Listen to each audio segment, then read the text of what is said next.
at the most prestigious fundraiser in downtown Toronto, Selene Marquez, the youngest managing partner in the history of Holt Carrington LLP, leaned across the cocktail table toward the quiet man reviewing his phone and whispered, "You're not even going to pretend to be impressed, are you?"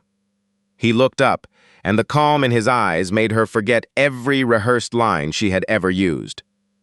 Before we get into this story, drop your city in the comments below. I'd love to know where you're watching from tonight. And if you haven't subscribed yet, now's a good time. You won't want to miss what happens next. Now, let's get back to Selene, and the man who was about to dismantle everything she thought she knew about ambition and love. The annual Holt Carrington Charity Gala occupied the entire top floor of the firm's Bay Street Tower, where floor-to-soiling windows overlooked the lake and the scattered lights of the Toronto Islands. It was the kind of evening where conversations carried the weight of billable hours and every handshake came with a calculation. Selene Marquez moved through the room the way she moved through a courtroom, controlled, precise, impossible to ignore. At 34, she had made partner 3 years ahead of schedule. Youngest in the firm's 90-year history, the financial press had profiled her twice. Corporate boards sought her opinion. Tonight she wore a charcoal silk dress and earrings that caught the light every time she turned her head, and she could feel the room tracking her like a compass needle. But Selene was exhausted. Exhausted by the same conversations about deal flow and quarterly targets. Exhausted by men who saw her as a stepping stone or a curiosity. You must work twice as hard to prove yourself, they would say, as if she needed reminding. As if the degree from McGill, the clerkship at the Supreme Court, the 100-hour weeks hadn't already spoken for themselves.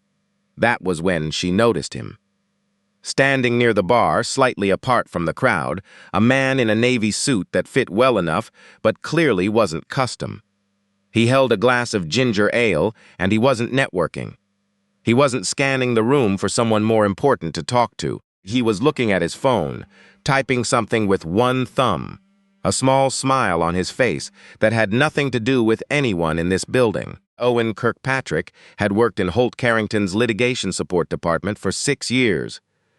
He was a paralegal, technically overqualified with a law degree he had never used. And he was very good at his job. The lawyers he supported trusted his research implicitly. His case summaries were clear, his document reviews meticulous. He had been offered sponsorship for the bar exam twice. He had declined both times. He arrived at 8:30, left at 5, and had never once attended a firm's social event until tonight, when the managing partners had made attendance mandatory for all staff. So here he was, wearing the one good suit he kept in the back of his closet, sipping ginger ale, texting someone who mattered far more than anyone in this room. Selene found herself walking toward him before she had made a conscious decision. "You're the only person in this room who isn't performing," she said, taking the empty space beside him at the bar. Owen looked up from his phone. His expression was polite, neutral, neither intimidated nor eager.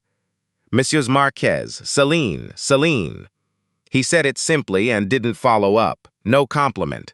No comment about the gala or the firm's latest acquisition. No mention of the profile that had run in the Globe and Mail. She waited. The silence should have been awkward, but it wasn't.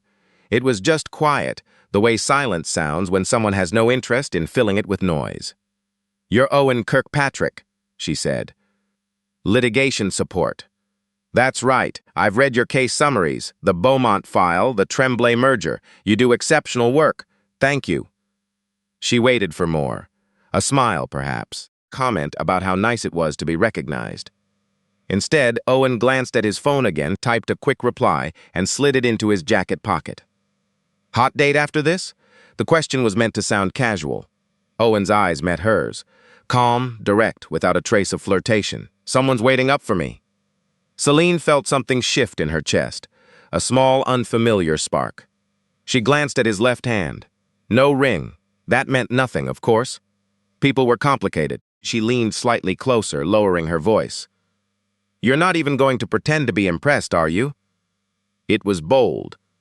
It was the kind of line that usually made people laugh or stammer or lean in with their own attempt at charm. Owen simply looked at her, and his expression held something she couldn't name. Not coldness, something more like completeness, as if he already had everything he needed, and her presence, however magnetic, didn't change the equation. It's not about being impressed, Ms. Marquez. You're clearly accomplished. I just need to get home. He set down his glass, nodded politely, and walked toward the elevator. Selene stood at the bar, champagne untouched, watching the elevator doors close on a man who had treated her title, her reputation, her entire carefully constructed identity as entirely beside the point. A voice appeared at her shoulder. Judith Okafor, senior associate, the only person in the firm who spoke to Selene without editing herself first. "Who was that?" Judith asked, following her gaze. "Owen Kirkpatrick. Litigation support." Judith raised an eyebrow. "Paralegal who won't take the bar?" Selene's eyes stayed on the closed elevator doors. "Find out everything about him." Judith studied her for a moment, then said nothing. She had worked alongside Selene long enough to recognize the tone. Across the city, Owen unlocked the front door of a narrow brick row house in Leslieville. The hallway smelled like garlic bread and tempera paint.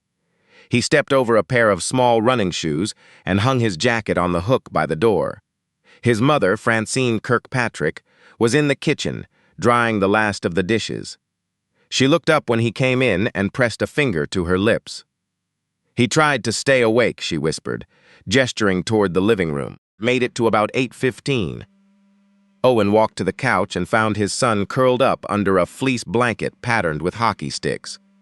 Theo was 7. Small for his age, with Owen's dark eyes and his mother's curly hair. In his hand, he clutched a folded piece of paper. Owen gently eased it from his fingers. It was a drawing. 3 stick figures standing in front of a house. A tall man, a small boy, and above them a woman floating in the sky, surrounded by yellow stars. Beneath her, in careful grade 2 printing, were the words, "Mom watches us from the stars." Owen sat down on the edge of the couch, holding the drawing. The paper trembled slightly in his hand. Bethany, his wife, his person, gone 4 years now, taken by an aneurysm that came without warning on an ordinary Tuesday morning. She had been making Theo's lunch. Owen had been at work. By the time he reached the hospital, she was already gone. There had been no goodbye, no final conversation, no deathbed promise extracted in soft hospital light. Just a woman who was there and then wasn't, leaving behind a 3-year-old boy and a husband who had to figure out how to keep breathing. But Owen had made a promise anyway, not to Bethany, because she hadn't been given the chance to ask. To himself, standing in the funeral home, holding Theo against his chest while the boy cried for a mother he would barely remember, Owen had sworn a single silent oath he would be there, every morning, every evening, every scraped knee and bad dream and first day of school. He would never let that boy look around and find his father missing. He had kept the promise every day since. He had turned down the bar sponsorship because articling meant 80-hour weeks. He had declined the team lead position because it required travel. He left at 5 because Theo's after-school program ended at 5:30, and the boy pressed his face against the window to watch for his father walking up the street. His colleagues thought he was unambitious. His supervisors thought he was squandering a sharp mind. None of them knew about the boy at the window. Owen leaned down and kissed Theo's forehead. The boy stirred, mumbled something about dinosaurs, and burrowed deeper into the blanket. Owen carried him to bed, tucked the covers around him, and placed the drawing on the nightstand beside a framed photograph. Bethany smiled out from it, mid-law, caught in a moment at a barbecue 3 summers before everything ended. "He drew you in the stars again," Owen whispered to the photograph. "You should see it. She'd be proud of him." Then he walked back to the kitchen, thanked his mother, and sat down at the table to review case files he had brought home. There was an email from HR about the bar exam sponsorship being offered again. He archived it without opening it. Back in her condo on the 26th floor overlooking King West, Selene stood at the window, staring at the city below. The gala had ended 2 hours ago. She had changed out of her dress, poured herself a glass of Malbec, and still couldn't stop thinking about him. The way he had looked at her without wanting anything. The way "someone's waiting up for me" had carried more weight than any closing argument she had ever heard. Who was waiting? Why did Selene care? She picked up her phone. That information on Kirkpatrick. Monday morning. She set the phone down and watched the CN Tower's light pulse against the dark sky. For the first time in years, Selene Marquez had encountered something that didn't respond to preparation, strategy, or force of will. The file arrived on her desk Monday at 9 sharp. Judith had been thorough. Owen Kirkpatrick, 42. Hired 6 years ago. Law degree from Dalhousie, never called to the bar. Performance reviews consistently outstanding. Supervisors noted his precision, his reliability, his uncanny ability to find the detail everyone else missed. They also noted, with undisguised frustration, his refusal to advance. Declines every growth opportunity. One review read, leaves at 5 without exception, enormous potential, zero apparent ambition. Selene read the file twice. It told her nothing about the man at the bar. She buzzed Judith in. "This is all you found?" Judith stood in the doorway with her arms crossed. "That's his personnel file. There's nothing on social media. No LinkedIn updates in 3 years. Emergency contact is listed as Francine Kirkpatrick. His mother? No spouse?" Judith paused. In that pause, Selene saw something rare in her colleague, reluctance. He was married. His wife died 4 years ago. Brain aneurysm. The words settled over the office like snowfall. Selene leaned back in her chair. "A widower. He has a son, Theo, 7 years old. Owen has never missed a school pickup, a parent-teacher conference, or a class trip. He coaches the kids' soccer team on Saturdays." Judith met her eyes. "Selene, whatever you're thinking, this isn't a man who's playing some kind of game. He's not a puzzle for you to solve." It was rare for Judith to drop the professional distance. Selene felt a flash of irritation, then something worse. Recognition.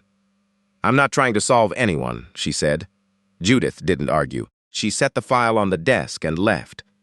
Selene stared at the closed door for a long moment. Then she opened the file again and read every word, looking for answers she already knew weren't there. On Wednesday, Selene found a reason to walk through the litigation support floor.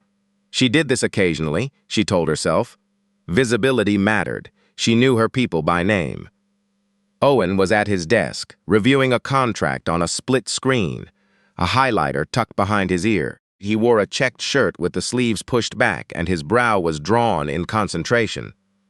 When she approached, he looked up with that same calm, guarded expression. "Messieurs Marquez." "Selene, I wanted to tell you directly that your research brief on the Weston Lake matter was outstanding. The litigation team relied on it heavily." "Thank you." She waited. No smile, no show of gratitude for the managing partner's personal attention. Just the same steady presence. "You know," Selene pressed on, "with your background, you could be running this entire department. You have a law degree. The firm would sponsor your call to the bar tomorrow. The role I have is fine, fine." Selene leaned against the edge of a nearby desk. "Or are you afraid of finding out what you could actually become?" For the first time, she saw something move behind his eyes. Not anger, a kind of weariness, deep and familiar, like a man who had been asked the same question too many times by people who wouldn't understand the answer. "I'm not afraid of anything, Ms. Marquez. I know exactly what I'm capable of. I also know what matters more." "And what's that?" Owen looked at her then. Not through her, not past her, but directly at her, and Selene felt the floor shift beneath her feet. There was no hostility in his gaze, no judgment, just a quiet, immovable certainty. "Being where I'm needed," he said. "When I'm needed." His phone buzzed. He glanced at it and everything about him changed. The guard dropped. The weariness disappeared. A warmth spread across his face that Selene had never seen directed at anything in this building. "Excuse me, I need to take this." He stepped away, and though she couldn't hear the words, she could hear the tone. Gentle, patient, full of a tenderness that made her chest ache. She walked away before he finished the call. Her heart was beating in a way that had nothing to do with courtrooms or quarterly targets. 12 days after the gala, Selene attended a literacy event at Thorncliffe Park Public School. Holt Carrington had sponsored the school's reading program, and she had agreed to hand out certificates. Good optics. She believed in education. She had no idea the evening would change everything. The gymnasium was decorated with paper snowflakes and student artwork. Parents filled rows of plastic chairs, phones ready. Children fidgeted in the front, nervous and excited. Selene stood near the small stage, reviewing her notes, when motion near the door caught her eye. Owen walked in, still in his work clothes, slightly out of breath. A boy broke free from the group of students and sprinted toward him, his face alight with pure, unguarded joy. "Dad, you made it!" Owen dropped to one knee and caught him. He lifted the boy and held him tight, and the smile on his face erased every trace of the careful, reserved man Selene had encountered at the gala. It was a different person entirely, unguarded, radiant, whole. "Of course I made it. Bud wouldn't miss it." The boy held up a certificate, vibrating with excitement. "I read 12 books this month. 12! Ms. Alvarez said that's the most in the whole class." Owen took the certificate and examined it with exaggerated seriousness. 12 books. "That's incredible, Theo. I'm so proud of you." Selene couldn't move. She stood by the stage, watching Owen carry his son back to their seats, listening to the boy chatter about his favorite book and whether they could get pizza after, and did Dad know that sharks can smell blood from really far away. The love between them was so present, so physical, so completely unperformable that it felt almost intrusive to watch. A woman appeared beside Selene. Ms. Alvarez, the teacher. "That's Owen Kirkpatrick," she said, noticing Selene's gaze. "He hasn't missed a single event since Theo started here." "Not one." "Parent-teacher night, the science fair, the winter concert. He coaches soccer in the fall and helps with the school garden in spring." Selene's throat tightened. His wife, Bethany, passed away 4 years ago, sudden, an aneurysm. No warning at all. Ms. Alvarez shook her head. Owen was at work when it happened. By the time he got to the hospital, she was gone. He's been raising that boy by himself ever since. Father and mother both. The ceremony started. Selene barely heard the speeches. Her eyes kept drifting to Owen and Theo in the second row, the way Owen leaned down to whisper something. The way Theo giggled and buried his face in his father's jacket. The way Owen held the boy's hand when his name was called, walking him to the stage with quiet, fierce pride. Selene presented the certificates on autopilot. She smiled for the photos, said the right things, shook the right hands. But her mind was somewhere else entirely, replaying every interaction with Owen Kirkpatrick and understanding, for the first time, what she had actually been looking at. He wasn't guarded because she intimidated him. He wasn't distant because he was playing hard to get. He was a man who had built his entire world around a boy who needed him to walk through the door every evening. And Selene, with her partnership and her Bay Street condo and her name in the newspaper, had nothing that could compete with that. That night she stayed late at the office. The city glittered below, but she barely saw it. Judith found her at 9, still sitting in the dark. "You're still here? I thought you left hours ago." He was at the school. Selene's voice was flat, distant. His son, Theo, 7 years old. Read 12 books in 1 month. Owen looked at him like he was the center of the entire universe. Judith sat down across the desk. She didn't speak. His wife died without warning, 4 years ago. He's been doing it all alone. Selene finally looked at her colleague. "You knew, all of it. It wasn't my story to tell. But you let me chase him like he was a problem to solve. You watched me march down to his floor and try to dazzle him with career advice he didn't ask for." Judith's expression softened, but her words didn't. "Selene, you didn't ask about him because you wanted to help him. You asked because he was the first person in years who didn't rearrange himself to make you comfortable. You wanted to figure out his weakness. You wanted to win." The truth landed like a verdict. Selene opened her mouth to argue, to defend herself, but nothing came, because Judith was right. From the very beginning, Selene had treated Owen like a case file, an opposing counsel to outmaneuver.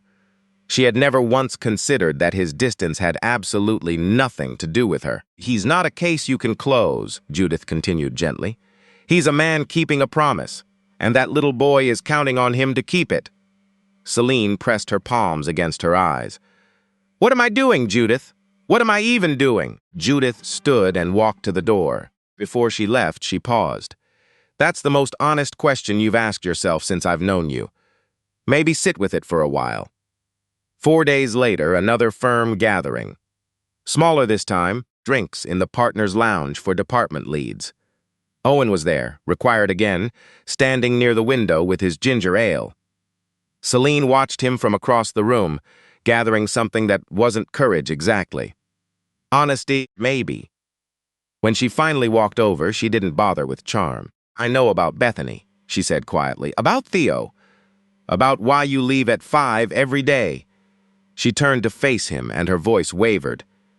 I've been making assumptions about you that were completely wrong, and I'm sorry. Owen studied her for a long time. The weariness was still there, but so was something else. A kind of recognition, as if he understood that the words had cost her something to say. You don't have to apologize, Miss Marquez. My life isn't a secret. It's just mine, Selene. Please. She swallowed. I want to understand something. You have a law degree. You're smarter than half the associates on the floor above you. Why won't you let yourself want more? He turned toward the window. Lake Ontario was invisible in the dark, but the lights of the islands flickered in the distance. When he spoke, his voice was low and deliberate, each word chosen with the precision she had seen in his research briefs. You think I don't want more because I'm broken or scared, but that's not it. He paused. I already had everything. I had Bethany. I had a life that made sense. And when she left, she took the part of me that knew how to want things for myself. He glanced at Selene, and she saw the grief that lived behind his composure like a permanent weather system. What I have left, I give to Theo. That's everything I've got. That's my whole supply. Selene's chest constricted. She had prepared herself for rejection based on status, age, professional hierarchy. She had not prepared for this, a love so complete that its absence still occupied every room. So my title, she whispered. My career, my money, none of it matters? Owen shook his head slowly. Your career was never the issue, Ms. Marquez, but I made a promise to myself the day we buried her. I promised that every evening that boy would see his father walk up the front path. That promise doesn't leave room for anything else right now. Maybe not ever. He set his glass on a nearby table and straightened his jacket. I should go. Theo's is waiting. He nodded, the same courteous nod he had given her at the gala, and walked toward the elevator. Selene stood still, watching him leave, her glass untouched. The party hummed around her, laughter and clinking glasses, and the performance of people measuring themselves against each other. But Selene Marquez had never felt so profoundly alone. She had spent her adult life believing that success meant acquiring what she wanted, that obstacles existed to be removed, that discipline and determination could crack any wall. But standing in that room, she understood something she had never been taught in all law school or boardrooms or strategy sessions. Some things could not be argued, some people could not be won, and some loves ran so deep that they filled a person completely, leaving no space for anything else. Owen Kirkpatrick wasn't refusing her because she wasn't enough. He was refusing her because someone else had already been everything. The weekend crawled by. Selene spent most of it in her condo, standing at the window, watching the city. The same skyline that had always made her feel successful now looked like a diagram of everything she had traded away. She had built a career that other people envied. She couldn't remember the last time someone had been waiting for her when she got home. She kept seeing Owen kneeling to catch Theo in the gymnasium, the way his entire face had opened. She had dated impressive men, accomplished men, men who photographed well at charity dinners. Not one of them had ever looked at another person the way Owen looked at that boy. Her phone rang Sunday evening. Judith, are you all right? You've been quiet all weekend. Selene watched a streetcar inch along King Street far below. He didn't turn me down because I'm lacking something. He turned me down because he already has everything that matters. Her voice cracked. And I have everything anyone could want, Judith. Everything. But nothing that actually counts. Judith was quiet for a moment. So what are you going to do about it? Selene didn't have an answer yet, Monday morning brought a partners' meeting. Among the agenda items was a proposal from the Operations Committee to restructure support staff. The criteria for identifying underperformers included participation in firm events and willingness to take on extended responsibilities. Selene recognized the language instantly. It was designed to flag people like Owen, excellent at their jobs but unwilling to sacrifice their lives for the firm's definition of commitment. "This proposal doesn't go forward," she said, and the room went quiet. The operations partner looked up, startled. The metrics clearly indicate. Owen Kirkpatrick's research on the Weston Lake matter saved this firm over $2 million in potential liability exposure. His work is cited by every litigator on the floor. The fact that he leaves at 5 doesn't diminish his contribution. It means he has his priorities in order. The room was silent. Partners exchanged glances. It was unusual to hear a managing partner defend a paralegal by name. "We are not going to measure loyalty by the number of hours someone spends in this building," Selene continued. "I want HR to draft a flexible scheduling policy. Remote options for employees with dependents. We've been confusing presence with performance.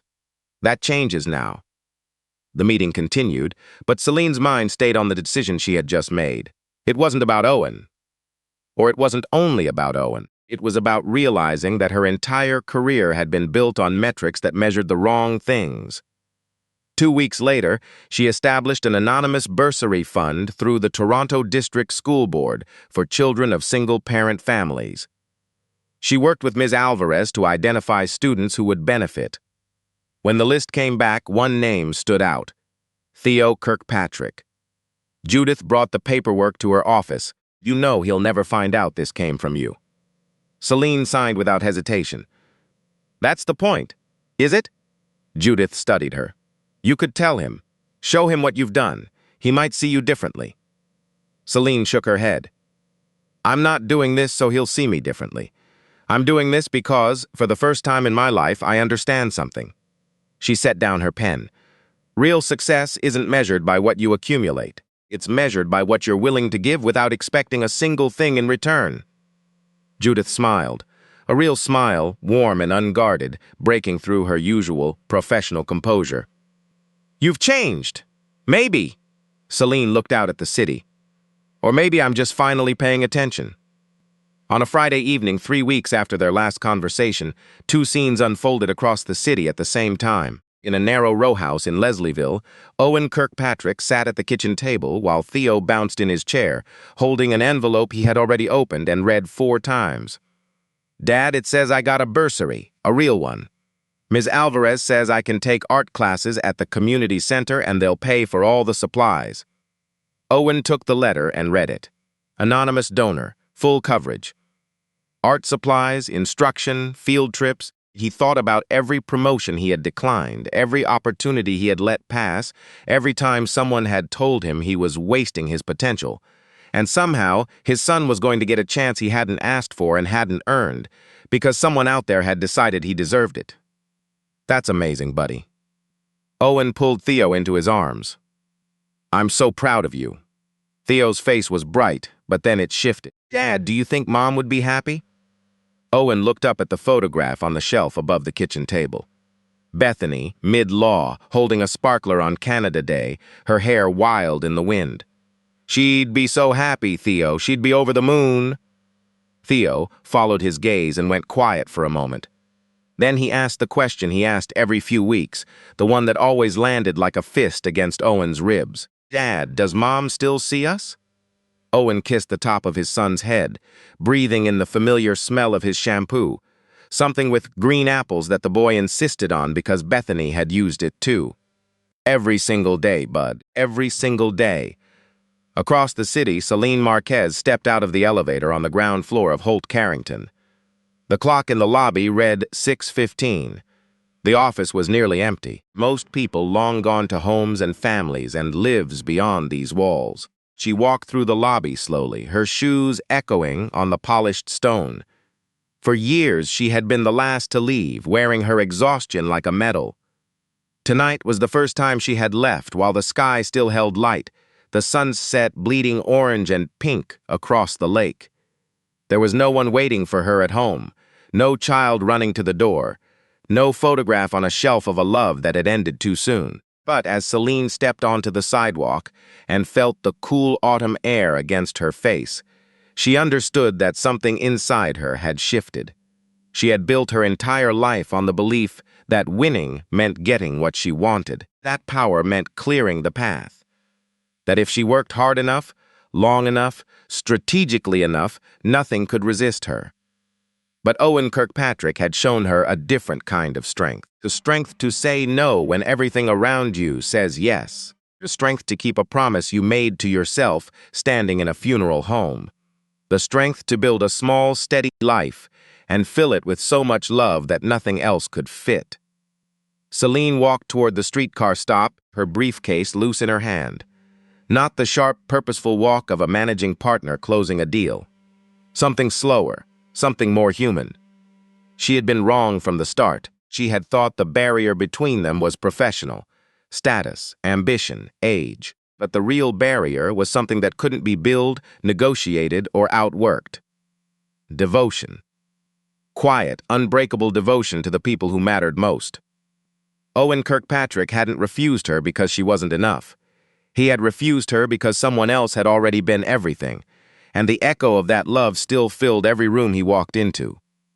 Somewhere in Leslieville, a boy was showing his father a bursary letter.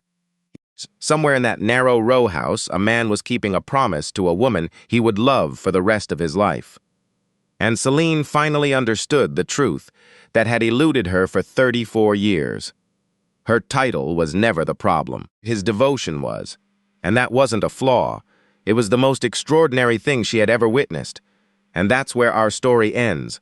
Not with a kiss, not with a dramatic gesture or a grand romantic conclusion, but with something far more powerful. A woman who finally understood that the greatest love isn't about winning someone over. It's about devotion. Thank you so much for staying with me to the very end. If this story touched your heart, let me know in the comments. What would you have done in Selene's place? And if you haven't yet, hit subscribe. I'll see you in the next one.